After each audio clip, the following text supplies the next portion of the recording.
नमस्कार, मी विकास मिरगणे. विकासनामा डिजिटल प्लॅटफॉर्ममध्ये आपलं सर्वांचं स्वागत आहे. अखेर राज्य सरकारने जे पालकमंत्रीपदाची घोषणा केलेली आहे, रायगड नाशिक, अखेर तटकऱ्यांना हा मोठा धक्का दिलेला आहे, भाजपने दिलेला आहे.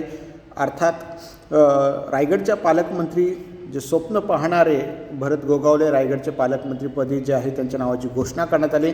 नाशिकचे पालकमंत्री जे आहे नेहमीप्रमाणे गिरीश महाजन यांच्याकडे देण्यात आलेलं आहे. त्यामुळे अधिकृत घोषणा जी आहे राज्य सरकारकडून करण्यात आलेली आहे. त्यामुळे रायगडचं पालकमंत्रीपदासाठी जो संघर्ष होता तो कुठे आता थांबला असं म्हणायला हरकत नाही आहे. याला कुठंतरी जे महेंद्र थोरवेंचं यश असेल, भरत गोगावलेंचं यश असेल, महेंद्र दळवींचं यश असेल. कारण रायगडच्या पालकमंत्रीपदावर झालेला वाद महाविकास आघाडीमधला त्या काळामधला आणि आता शिवसेना, भाजप आणि राष्ट्रवादी ही जी महायुती या टप्प्यातला जो आहे, पहिल्या टप्प्यामध्ये आदिती तटकरेंकडे देण्यात आलं. उद्धव ठाकरे जेव्हा मुख्यमंत्री होते त्याच्यानंतर पुन्हा एकदा एकनाथ शिंदे मुख्यमंत्री झाले, त्यानंतर उदय सामंतांकडे गेलं पालकमंत्रीपद, मात्र भरत गोगावले मंत्री होऊ शकले नाही. आता तिसऱ्या टप्प्यामध्ये महायुती जे आहे ते भरत गोगावलेंना रायगडचं पालकमंत्रीपद दिलेलं आहे. त्यामुळे रायगडच्या पालकमंत्रीपदावर अनेक दिवसांपासून संघर्ष होता.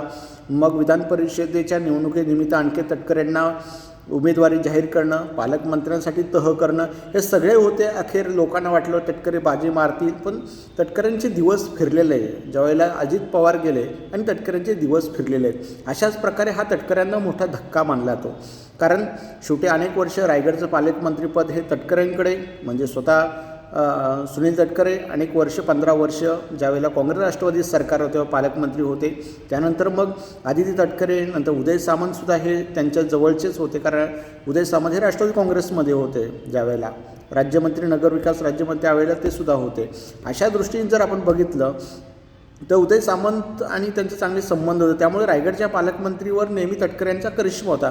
आता भरत गोगावले रायगडचे पालकमंत्री झालेले आहेत, अधिकृत घोषणा करण्यात आलेली आहे. हा तटकऱ्यांना मोठा धक्का आहे. रायगडच्या राजकारणामध्ये शिवसेनेला पुन्हा एकदा 3 आमदार आहेत. गेल्या वेळी 3 आमदार होते, आतासुद्धा 3 आमदार आहेत. त्यामुळे 3चे 4 आमदार करण्याची संधी जी आहे शिवसेनेला मिळाली.